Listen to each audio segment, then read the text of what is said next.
जय श्री कृष्ण।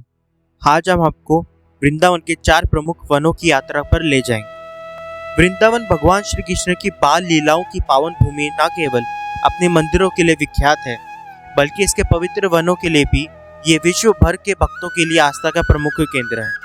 आज हम आपको वृंदावन के उन 4 प्रमुख वनों की यात्रा पर ले चलेंगे जो भगवान श्री कृष्ण की लीलाओं के प्रत्यक्ष साक्षी रहे हैं। यह वन है केबर वन, कोकिला वन, भांडीर वन और बेल वन। इन वनों की महिमा और उनकी अद्भुत कथाएं हमारे हृदयों को प्रेम और भक्ति से भर देती है। तो चलिए शुरू करते हैं दिव्य यात्रा।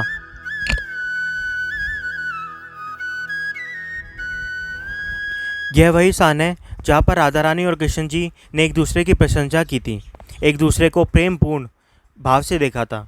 इस वन की गहराई में छिपी लीलाओं का महत्व अनमोल है। इस वन की सबसे अद्भुत बात यह है कि हर रात को यहाँ के पेड़ पौधे गोपियों का रूप धारण कर लेते हैं। वे भगवान श्री कृष्ण और राधा रानी के सामने झुकते हैं, नतमस्तक होते हैं और उनकी सेवाओं में समर्पित हो जाते हैं। हर रात यहाँ पर रास होता है, जहाँ कृष्ण जी और राधा गोपियों के साथ दिव्य रासलीला रचाते हैं। यह स्थान दिव्यता और प्रेम का प्रतीक है। यहाँ पर पेड़ पौधों की अलग चौड़ाई और ऊंचाई होती है। वे विभिन्न गोपियों का प्रतीक हैं। जब भी आप इस वन में प्रवेश करते हैं, आपको यहाँ की हरियाली और शांतिपूर्ण वातावरण में एक अनोखी ऊर्जाओं का अनुभव होता है। यह वन बाकी सब वनों से बिल्कुल ही प्रतीत है। ऐसा महसूस होता है कि यह वन संसार के परे किसी अन्य दिव्य स्थान पर है। यहाँ यह भी मान्यता है कि गेवर वन इस दुनिया का हिस्सा नहीं है। किसी भी प्राकृतिक आपदा का असर यहाँ पर नहीं होता। चाहे दुनिया में कुछ भी हो जाए, गेवर वन हमेशा सुरक्षित और अडिग रहता है। यहाँ के संत, जिन्हें रसिक संत कहा जाता है, हर दिन पूजा करते हैं, राधा रानी की अत्यंत लीलाओं का अनुभव करते हैं। रात को यहाँ के सभी द्वार बंद किए जाते हैं क्योंकि यह स्थान अत्यंत पवित्र है और हर दिन रात को रासलीला होती है। गेवर वन वही स्थान है जहाँ कृष्ण जी और राधा ने रास किया था, और यह वही स्थान है जहाँ पर मोरकुटी भी स्थित है। यदि आपको कभी भी मौका मिले तो इन पेड़ों के सामने ज़रूर नतमस्तक हो जाएं, क्योंकि ये सभी गोपियों का रूप धारण किए हुए हैं। इस वन की शक्तियाँ अद्भुत हैं और यहाँ यह भी माना जाता है कि जीवन की सभी चिंताएं यहाँ पर आकर लोग भूल जाते हैं। यहाँ की ऊर्जा और दिव्यता आपको अद्भुत अनुभव कराएगी। गेवर वन की और भी जानकारी प्राप्त करने के लिए आप हमारे चैनल पर रसिक संत की वीडियो देख सकते हैं, जिसमें वे इस वन के अद्भुत रहस्य और महिमा के बारे में विस्तार से बताते हैं। वीडियो का लिंक आपको डिस्क्रिप्शन में मिल जाएगा। आशा है कि ये जानकारी आपको गेवर वन की महिमा से परिचित कराने में सहायक होगी। अब हम आपको गेवर वन के एक बहुत ही बड़े प्रसिद्ध रसिक संत से अवगत कराते हैं और उनकी वाणी से प्रेरित कराते हैं। यह गेवर वन की कथा बहुत ही प्रेम और भाव से सुननी चाहिए, और ये माना जाता है जो भी इस कथा को प्रेम भाव से सुनता है, राधा रानी उसे अपने जीवन में एक बार ज़रूर गेवर वन में बुलाती हैं। तो प्रेम भाव से बोलिए, जय श्री राधे। भाई, सबसे बड़ा धन वृंदावन है। वृंदावन में वास मिल जाना, ये उनकी अहेतुकी कृपा है। शिव ब्रह्मा आदि कुछ भी बन जाओ, बड़े बड़े धर्मात्मा, एक जगत गुरु मठाधीश बन जाओ, तपस्वी बन जाओ, लेकिन वृंदावन में वास नहीं मिलता। लेकिन महारानी कृपा करे हैं, तब उनको वृंदावन का वास मिलता है। वृंदावन तो उनका निजी खेलन भूमि है, निजी घर है। वृंदावन मन बसे जगत के नाते टूटे, वृंदावन में पास मिले आशा सब छूटे। वृंदावन को रहन सहन मेरे मन भावे, वृंदावन तज देह अनत के तहु नहीं जावे। वृंदावन अनुराग युक्त वे के हो नित नित भजो, वृंदावन यमुना पुलिन की रज में निज तन तज। इसी का नाम वृंदावन वास है। समस्त संसार की आसक्तियां, मोह ममता माया नष्ट हो गई, उसका नाम वृंदावन है।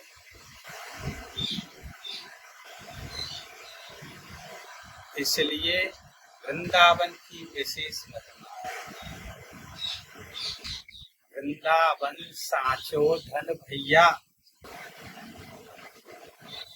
वृंदावन असली धन है। वृंदावन साचो धन भैया, कनक कूट कोटिक लग तजिए, अजिए कुंवर कन। कनक कूट कोटिक यानी करोड़ों सोने के पहाड़ों को भी छूटना पड़े। कनक कूट कोटिक लग तजिए, अजिए कुंवर कन।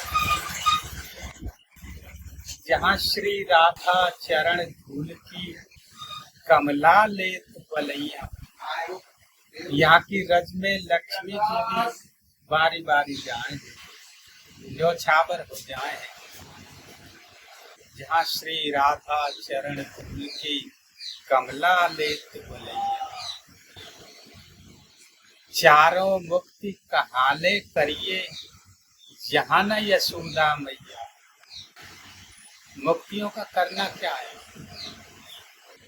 सामीप्य सारूप्य सृष्टि आदि जितने भी मुक्तियां हैं, ब्रज रसिक जन उन मुक्तियों की तरफ देखते भी नहीं।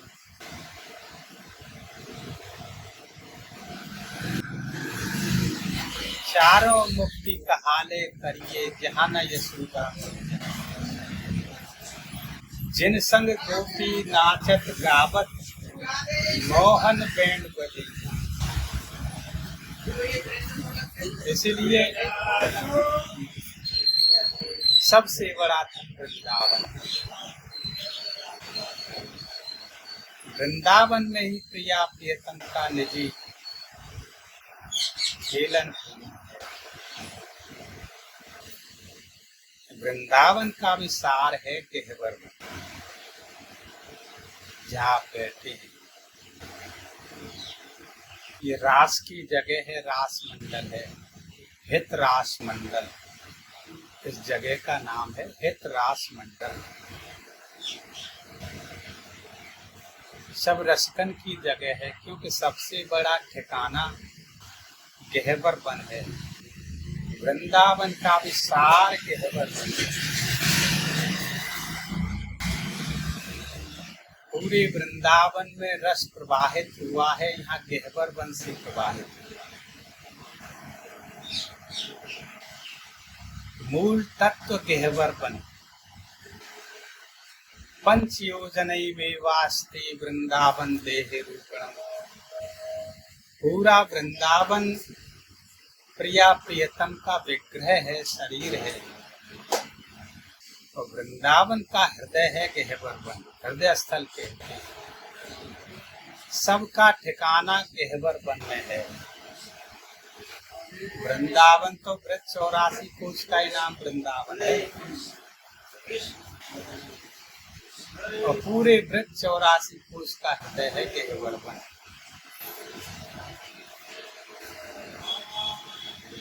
गहवर वन यानी बड़ा गहरा वन। गहवर कहते हैं हृदय स्थल।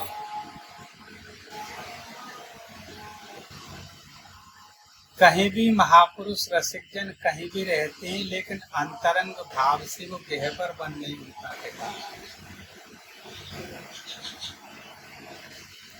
स्वामी हरदास जी ने कहा, प्यारी जू आगे चल गहवर वन भीतर। स्वयं बिहारी जू कहे, हे लाडली जू आप गहवर वन में चलो। प्यारी जू आगे चल गहवर वन भीतर, जहाँ बोले कोई यहाँ का रस पा सकता है। बड़ा बड़ा विद्वान भी फेल हो सकता है। इसलिए सब बिना उनकी कृपा के। अनाराध्य राधा पदाम्भोज रेणु, मनाश्रित्य वृंदा तभी तत्पदाभ्याम। उनकी चरण रज के बिना, उनकी आराधना के बिना या किसी का भी प्रवेश नहीं। इसलिए थोड़े में ही हमने आपको ये सब चर्चा, क्योंकि रसिकन की जगह है, रसिकजन ही आमे हैं। हर एक किसी का ना प्रवेश है और न किसी को महारानी आने देती।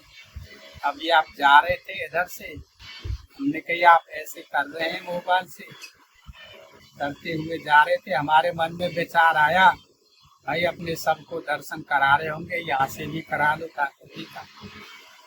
लेकिन हमने तो कुछ नहीं बोला, ठाकुर जी ने आप ही प्रेरणा किया, आप इधर आए गए। तो ये सब उनकी कृपा है। हाँ, हितरास मंडल है, गहवर वन में हितरास मंडल, क्योंकि सभी का ठिकाना यही है, सभी महापुरुषों का रसिक होता है। और बिना रसिक जनों की कृपा के बिना ये सब लीला ना मिले। इसलिए प्रथम नाम हरिवंश है, रट रसना दिन रैन, प्रीत रीत तिन पावई, श्री वृंदावन है। रे मन श्री हरिवंश भज, जो चाहत विश्राम, यही रस बस ब्रज सुंदरी, छाड़ दिए सुखधाम। चरण शरण हरिवंश की, जब लग आयो नाय, नव निकुंज निज माधुरी, क्यों पर से मन माय। इसलिए हमको उनसे जुड़े रहना है और सबको जोड़ने का प्रयास करना है। वही अपना है जो उनसे जुड़े और जुड़े। उन्हें संसार में कोई भी अपना नहीं, अपना शरीर भी अपना नहीं है। अपना तो वही है जो उनसे जुड़े और खुद जुड़े। अपने बारे में हम अपने बारे में बहन क्या बताएं? ये यही महारानी के चरणों का शरीर है बरसाने का। आज तक हम कभी कहीं गए नहीं, स्वप्न में भी नहीं आता कहीं जाएं तीर्थ करने या कहीं। तमाम कुंभ लगते हैं। एक महात्मा हमसे कह रहे थे, महाराज आपने भ्रमण नहीं किया। अभी तो आपकी उम्र भ्रमण करने की है। मैन भाई हम अनादिकाल से भ्रमण कर रहे हैं, अब तो विश्राम की जरूरत है। तो ये सब विश्राम की जगह है। महारानी के श्री चरण में जो समर्पित हो गया तो उसको विश्राम ही विश्राम है। मन तो है मिले विश्राम वही, वृषभानु किशोरी के पायल में। प्रेम सरोवर छाड़ के तू भटके क्यों चित्त की चाहन में, जा गेंदा गुलाब अनेक खिले, बैठो क्यों करीब की चाहन में। प्रेमी कहे प्रेम को पंथ यही, रह कर सूधे सुभायन में।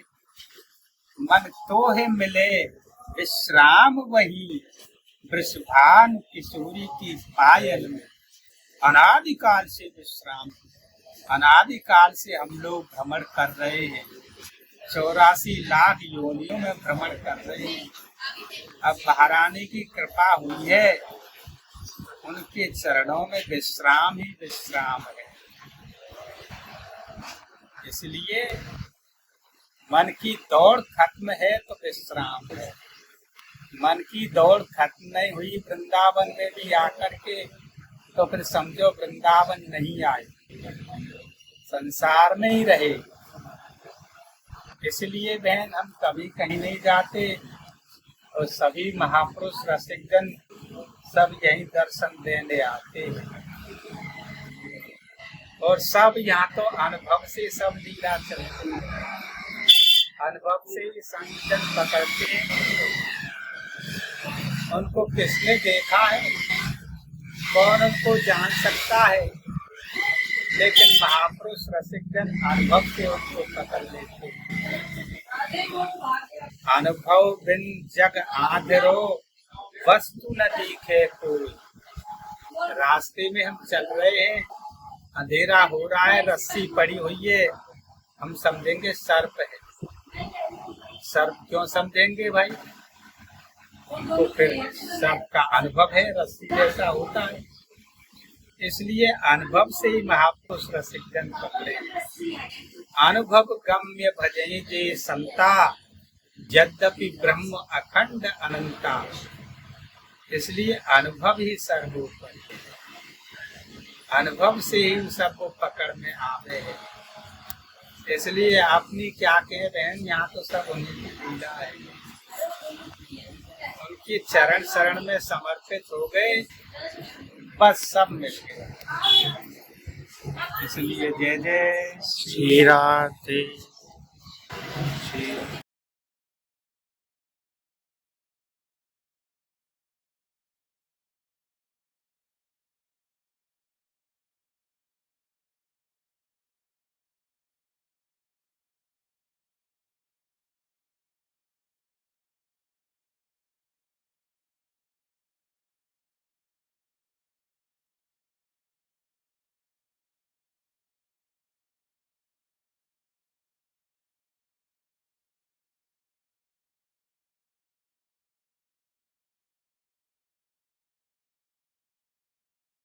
अब हम पहुंचते हैं कोकिला वन। कोकिला वन वह धार्मिक स्थान है जहां पर कृष्ण जी ने शनिदेव को कोयल के रूप में दर्शन दिए थे। यहाँ ये माना जाता है कि जब शनि भगवान कृष्ण जी के बाल स्वरूप के दर्शन करने आए थे, तब मैया ने उनको दर्शन करने नहीं दिए, क्योंकि मैया नहीं चाहती थी कि शनिदेव की कुदृष्टि कृष्ण भगवान पर पड़े। तो शनिदेव इसी स्थान पर तपस्या करने लगे। शनिदेव ने कई सालों तक इसी स्थान पर तपस्या की, जब तक कृष्ण जी बड़े नहीं हो गए। जब कृष्ण जी ने शनि भगवान को यहाँ पर दर्शन दिए, तो शनि भगवान ने यहाँ पर यह वरदान दिया कि कोई भी भक्त सच्चे मन से कोकिला वन में जब भी दर्शन करने आएंगे, तो उन पर शनि की साढ़े सत्य की प्रभाव बिल्कुल ही ख़त्म हो जाएगा और उन पर सदैव शनिदेव की कृपा बनी रहेगी। पूरे विश्व में यह स्थान एक ऐसा इकलौता स्थान है जहाँ पर शनिदेव की कुदृष्टि का प्रभाव किसी पर नहीं पड़ता। यहाँ यह स्थान पर शनि भगवान के बाल स्वरूप के दर्शन किए जाते हैं। आइए हम भी शनि भगवान के बाल स्वरूप के दर्शन करें और अपना जीवन से सारी परेशानियों को मुक्त करें और अपना जीवन धन्य करें। तो बोले शनि भगवान की जय।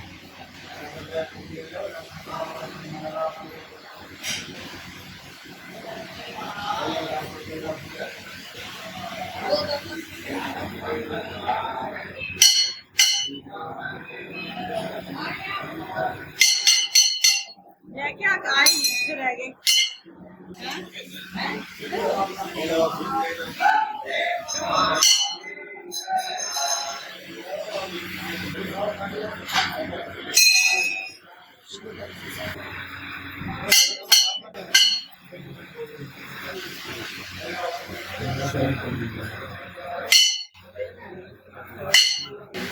उतारा होगा सबके लिए। जय हो। आनंद जय होगा। जय। शनिदेव भगवान मनोकामना पूर्ण करे। बोले शनिदेव महाराज की। गिरा में गिर बाबू जी नीचे पाँव चढ़ना नहीं पड़ा, नीचे करना भगवान के पास नीचे गिरा में गिर लो। वही पीछे करो। हम दक्षिणा कर दो। तुम पंडित जी हैं। हाँ हम सब वो बता रहे हैं, खंडित है सब। हाँ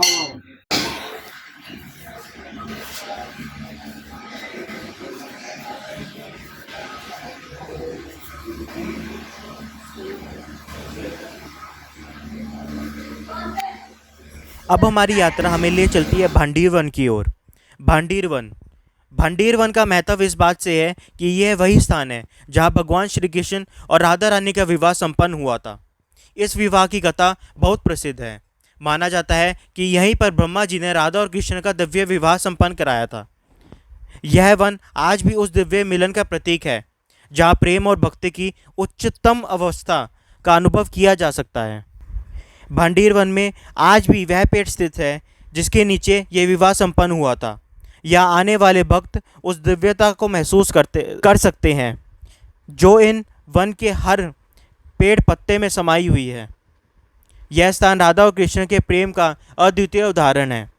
यह माना जाता है कि 5000 वर्ष पहले जो भी भक्त इस विवाह का साक्षी बना था, सिर्फ वही भक्त भांडीरवन आ सकते हैं। तो हमें कमेंट करके बताइए कि आप भी भांडीरवन कभी गए हैं।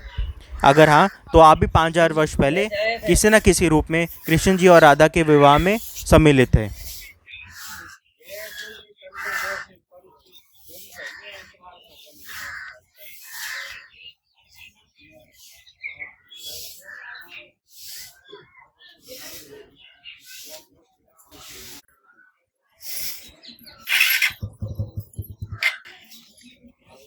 ये जो विवाह मंडप आप देख रहे हैं, ये माना जाता है ये विवाह मंडप 5000 साल पुराना है और माना जाता है कि ब्रह्मा जी ने इसी विवाह मंडप में राधा और कृष्ण जी का विवाह संपन्न करवाया था।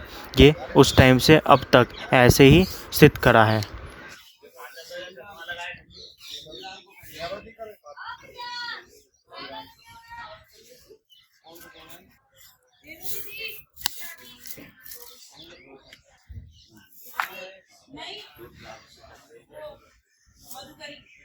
यहाँ पे भगवान कृष्ण जी और राधा रानी की शादी हुई थी, तो यहीं पे फेरे लिए अग्नि को और वटवृक्ष को साथ ही मान के फेरे लिए लिखा है ना, राधा कृष्ण विवाह मान के।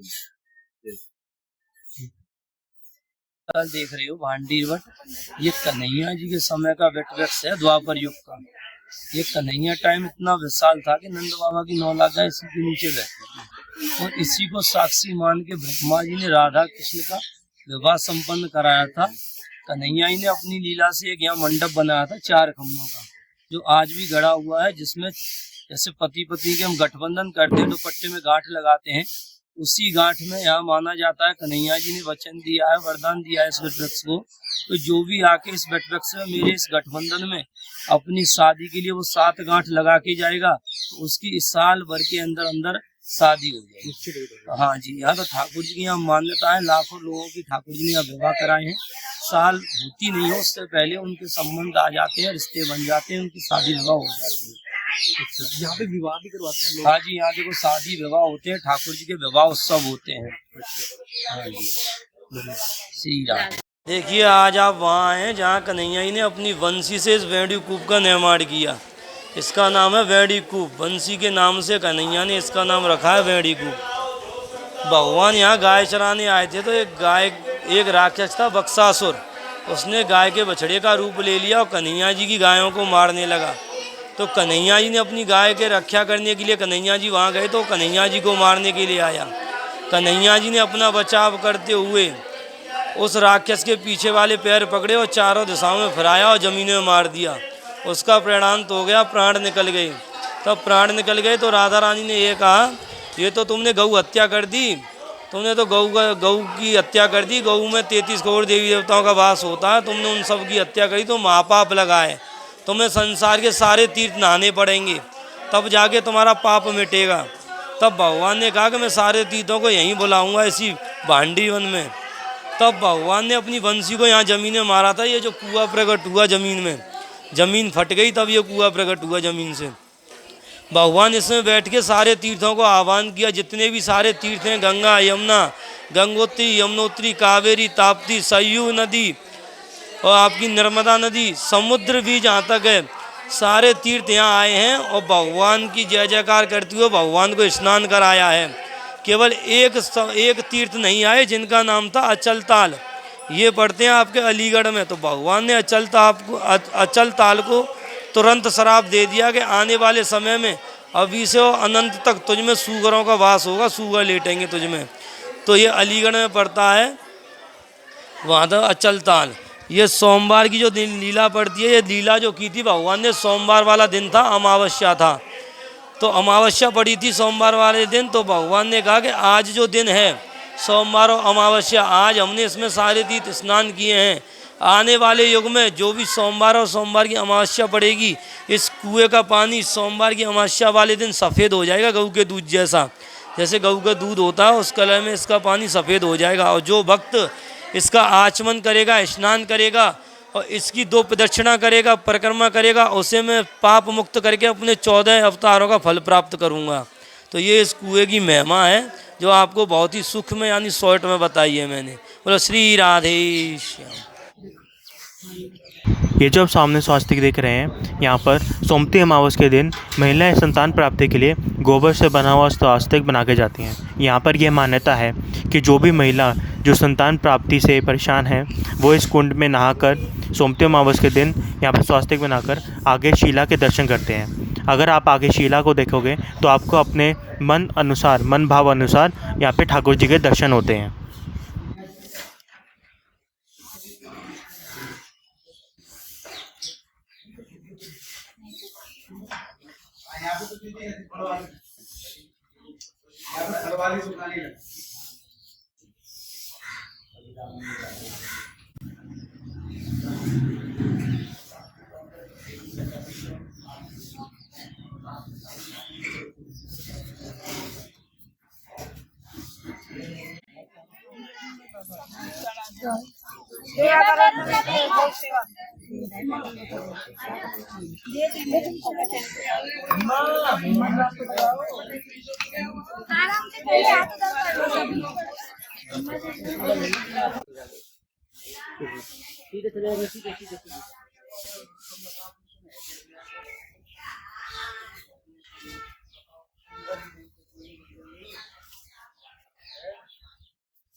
और 28 को ये 28 को ये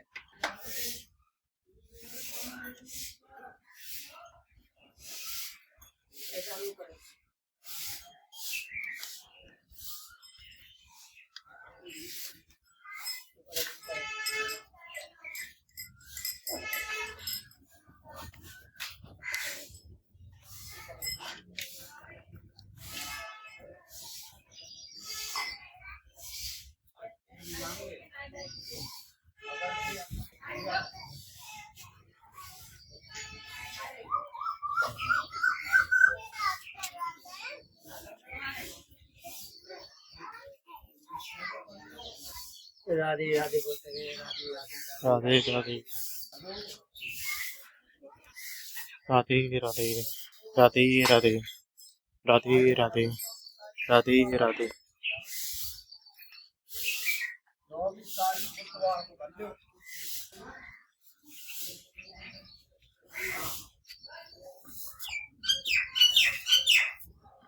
सीधे हाथ में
अब हम पहुंचते हैं बेलवन की ओर।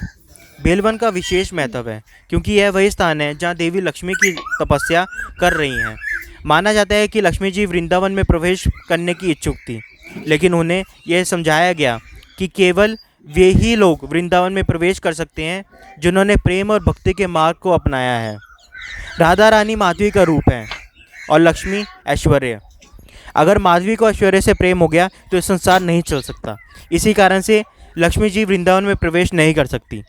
लक्ष्मी जी जो धन और वैभव की देवी हैं, इस प्रेमीय वृंदावन के प्रवेश नहीं कर पाएंगी। इसलिए वह यहाँ पर तपस्या कर रही हैं ताकि वे इस दिव्य भूमि में प्रवेश का अधिकार प्राप्त कर सकें।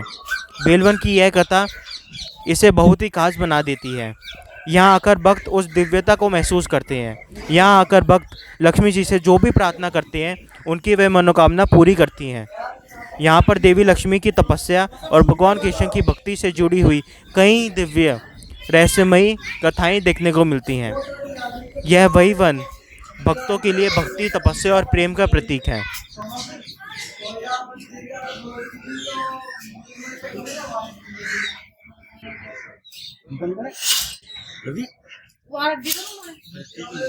लावा बनवा लिया